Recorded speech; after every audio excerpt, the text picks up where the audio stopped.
Sir, congratulations. Masaya ako para sa'yo. Isa lang ang ibig sabihin yan. Isa ka pa rin normal na lalaki. Okay lang yan. Hindi yan seryoso. Medyo naguguluhan ka lang. Ganun na nga. Director, ngayong nagawa na natin ang solusyon ng problema, baka pwede na ako magpahinga. Okay lang ba sa'yo na? Sige. Uuwi na ako. Ayaw mo bang magkape muna? Hindi, wag na. So bukas, see you later. Okay? Salamat, ha? Thank you. Hindi man lang ba ako pwede mag-day off? Normal lang na magkamali ako paminsan-minsan. Magiging maayos din ang lahat, hindi ba? Ba, Baby G, ang bigat mo. Nakakagulat. Siguro maraming pinapakain sa'yo, mami, si Indy mo. Ba't ko siya nabanggit? Hoy, Baby G, makinig ka. Mali yung sinabi ko. Si Ana ang mami mo. Narinig mo yon? Si Ana. Nagkamali lang ako. Sorry. Tayo na.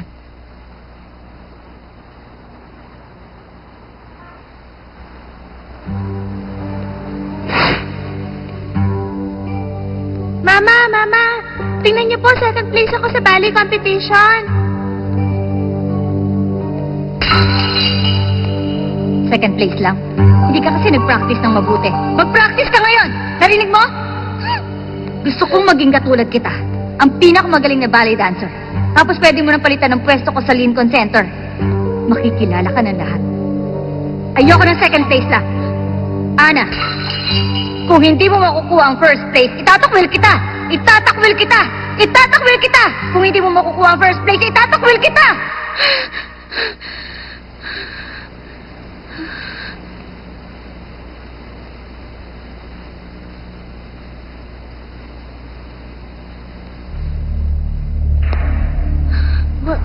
What's going on?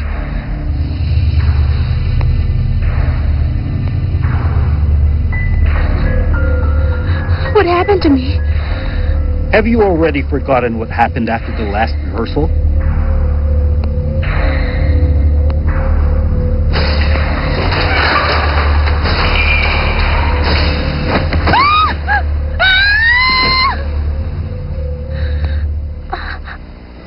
Don't you remember?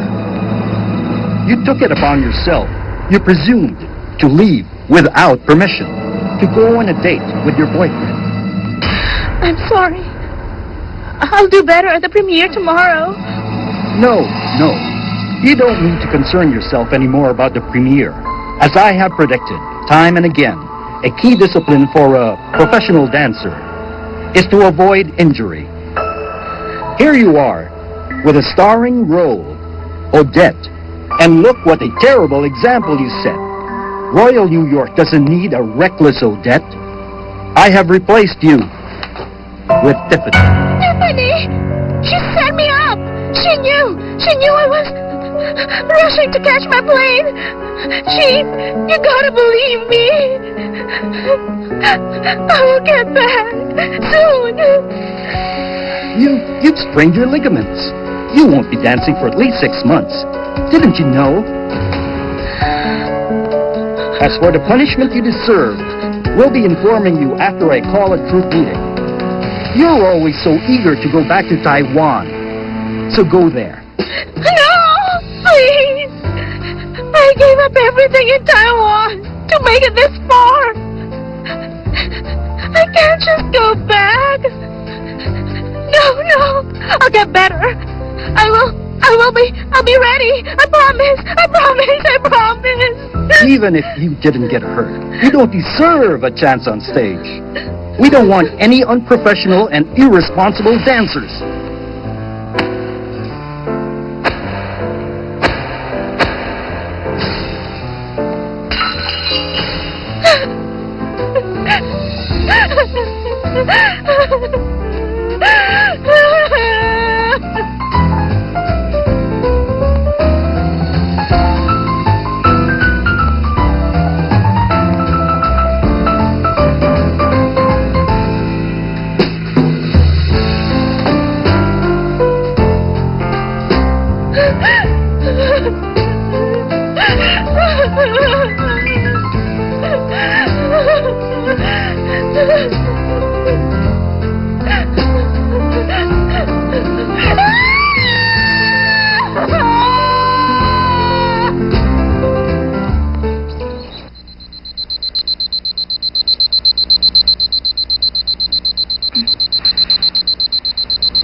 Matulog ka lang. Lumabas kami ni Baby G para mag-exercise.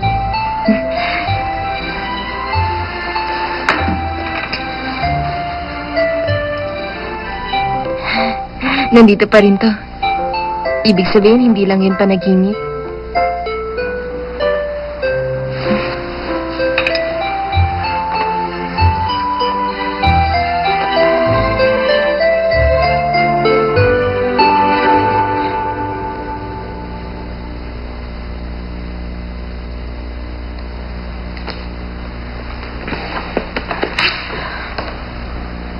Tiningnan mo tong picture si Ana.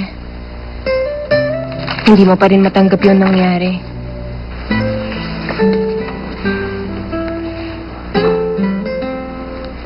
Tanging si Ana lang ang nakakapagpasaya sa'yo. Tama ba? Dahil wala si Ana, hindi na matutupad ang wish ko. Sana magpakita siya sa harap ko. Kahit na 1 segundo lang. Ikaw ba yan?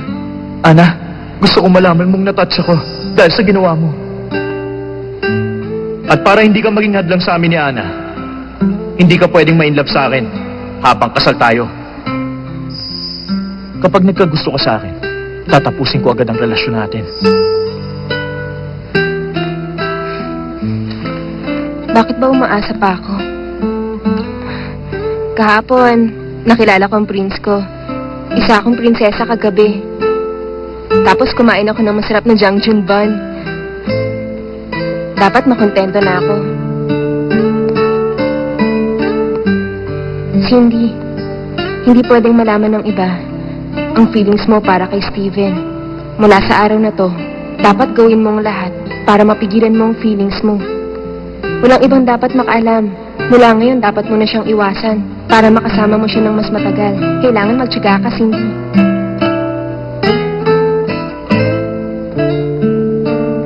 Hi, Grandma. Good morning, Apo! Aba, bakit ka naka-sportswear?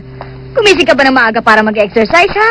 Tama, mabuti yan para sa'yo. Alam mo ba, palagay ko nakabuti kay Baby G ang araw-araw nilang paglalakad ni Cindy. Ngayon, mas malusog na siya at saka mas malakas na rin siya kumain. Pero wag namang sobrang aga. Maaga pa ba ngayon? Tanghali na! Mami! Kasi nang lumabas ang batang ito, madilim pa. Ay, siguro nagkakaproblema silang dalawa ng asawa niya. Nako, kung ano-ano na naman ang sinasabi mo. Alam mo ba, Apo, noong pinagbuntis ko ang papa mo, madalas lumabas ang lolo mo kapag madaling araw para lang lumangoy sa pool. At alam mo ba, nakalagitnaan yun ng winter, ha? Mabuti yan, isa kang ang tunay na miyembro ng G-Family. Grandma, nagkakamali po kayo. Tahol po kasi ng tahol si Baby G. Baka hindi makatulog si Cindy. Kaya po nilabas ko muna siya. Ay, nako, yung gising kayo ni Cindy, syempre hindi makakatulog si Baby G. Oo nga Ay, naku, naman, kayo para siya talaga makakatulog. dalawa. Kayo talaga. Kayo, ha? Aba, gising na siya. Good morning, Iha. Kumusta? Morning. Hello, Grandma. Hello, Mama. Hello. Teka, ba't inisnab mo ako? Hindi ah. Mama. Hello, Mama. Hello. Teka, ba't inisnab mo ako? Hindi ah. Ano bang problema mo? Kagabi lang okay ka pa. Bakit biglang nagbago ang mood mo? Hindi naman ah. O ikaw, iniiwasan mo ako? Ba't kita iiwasan? Sino ka ba? Kala mo kung sinong gwapo. Hoy, babae. Hindi ako gwapo? Kung gano'n sino ang gwapo? Ha? Yung asawa ng ate ko. Ah!